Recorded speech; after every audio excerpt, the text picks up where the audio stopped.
Hey, it's Melody with Realty Executives Main Street, and I am out here on this beautiful day in March. My backyard, I've got plenty of green grass here. Hear some birds chirping in the background. And so I have been so blessed here lately. I've gotten to meet some of you YouTube subscribers, and in person I've got to meet with you. It just made my heart happy. I've got to talk with some of you on the phone, and please contact me anytime you have any questions. But I wanted to take just a few minutes today and address some of the things that I'm hearing as I'm meeting some of you. And I've noticed some common patterns and threads to the questions. So stay tuned and I'll share this with you.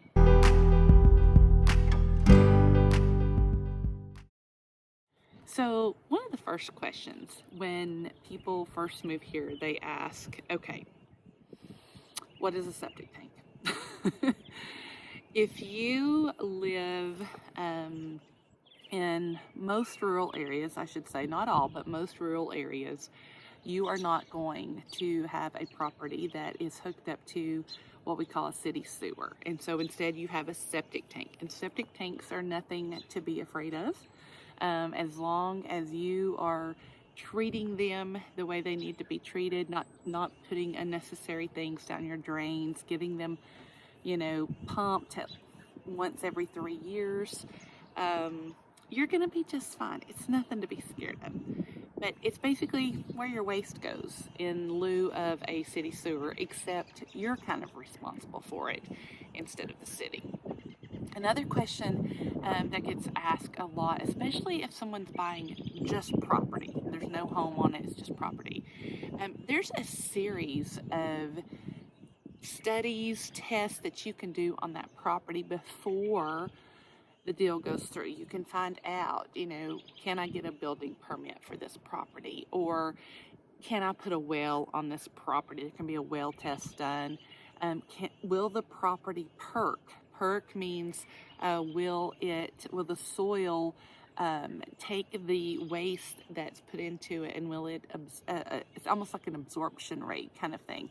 And I'm hoping to do a video about that a little bit later. But it's basically letting you know, okay, can I put a septic tank on this property? And so when you are viewing properties, you need to kind of keep those ideas in the back of your mind. And of course, an experienced realtor will help you with that. Yours truly will, about finding all of the tests that you can look into before you go through with the property. It's kind of like when you buy a house, you have like an inspection period. Well, with land, you can have these studies and tests done, feasibility study, building permit, a well test, perk test, and there's a whole other series that you can choose to do to know if that property is going to be right for you. Now, one of the funniest questions I get asked a lot is about snakes. Okay, so we are mostly what I would call rolling landscape. So it's not going to be flat. West Tennessee is more flat. Middle Tennessee has the plateau. We are near Smoky Mountains. And so, yes, we have snakes. I scream at a garden snake, and that's most of the kind that we have here. So unless you are just knee deep up in the mountains, hiking somewhere, you're probably not going to come across poisonous snakes very often. I can probably count on one hand how many snakes I've seen since I can remember. It's not very many. So snakes are not that prevalent, at least not poisonous snakes. I also get asked about other wildlife, such as deer. Yes, we have deer here all over the place, a lot of does. We have possums. Those are the big ones. We have possums that come out at night, raccoons, rabbits, squirrels, chipmunks, mice, rats. They're not my favorite. I was asked about bears the other day. Bears are mostly up in the mountain. I mean, every once in a while you'll have one come down and get a little turned around, but that's usually a rare occasion.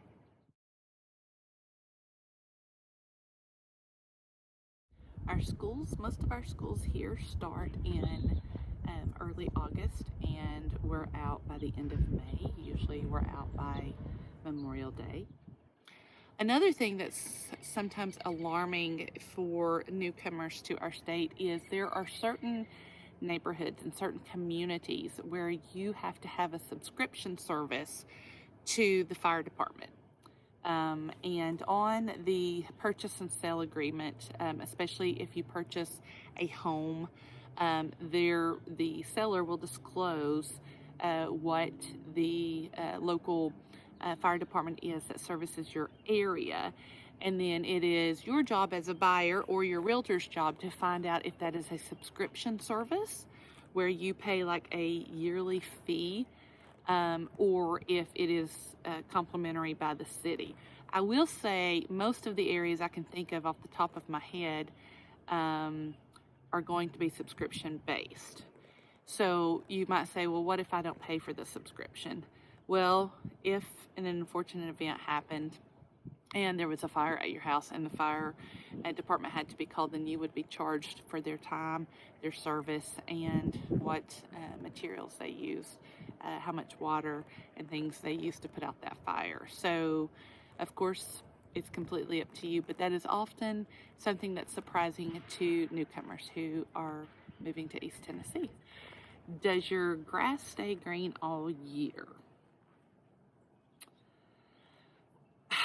That's kind of a complicated question. It stays a shade of green all year. I mean, here I am, first day of March, and you can see mine is as green as can be.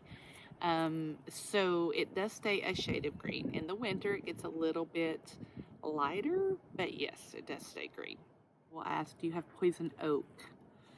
We do, but we mostly have poison ivy. Yeah, and it's not very pleasant at all, of course. Even if you get just, if you're pulling it up or whatever and you get the dust on you, I've had a bad experience with that personally. So yeah, poison ivy is more prominent than poison oak, but we do have some poison oak.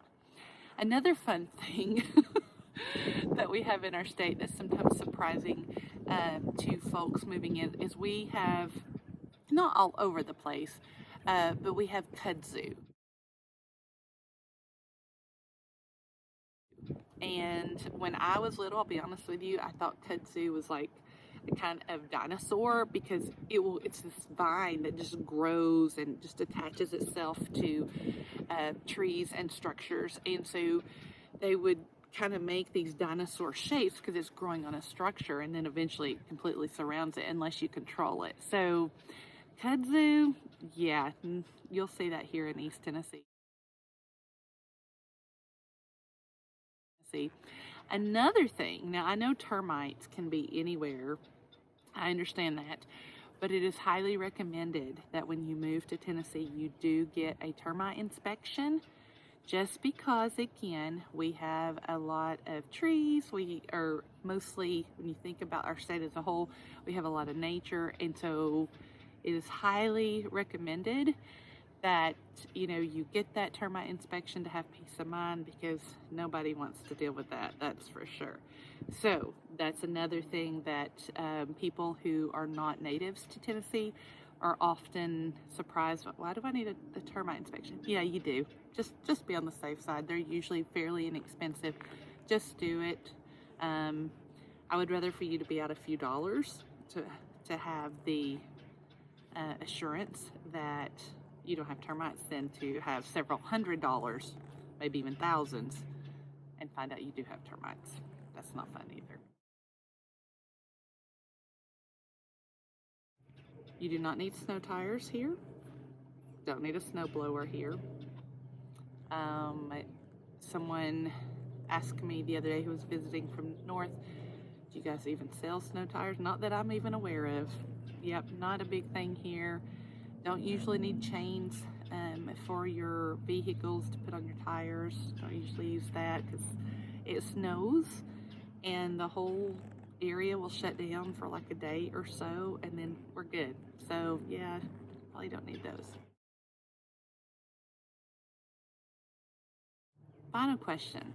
So I had a a person visiting, potential client visiting from out of state. And as we were touring some properties, he said, I noticed there's like this green stuff, you know, on the houses that we've been seeing. What's that all about? I've been seeing that a lot. So one of the things when you move to East Tennessee, you got to get familiar with the humidity. Like right now, there's little to none. But in the spring, we do have quite a bit of humidity. In the summer, we do as well. Even in the winter, like you don't always have to put a lot of lotion on your hands in the winter because our air is naturally humid.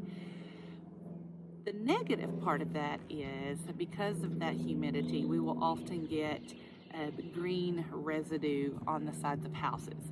So don't let that scare you. A simple pressure wash most of the time will do the trick. Sometimes our driveways will get that residue in it, or even the roofs of homes. Don't stress over that. Just needs a little cleaning. So if you are thinking about moving to East Tennessee, or your son or your granddaughter or whoever, please have them to reach out to me. I would love to help you all in any way that I can.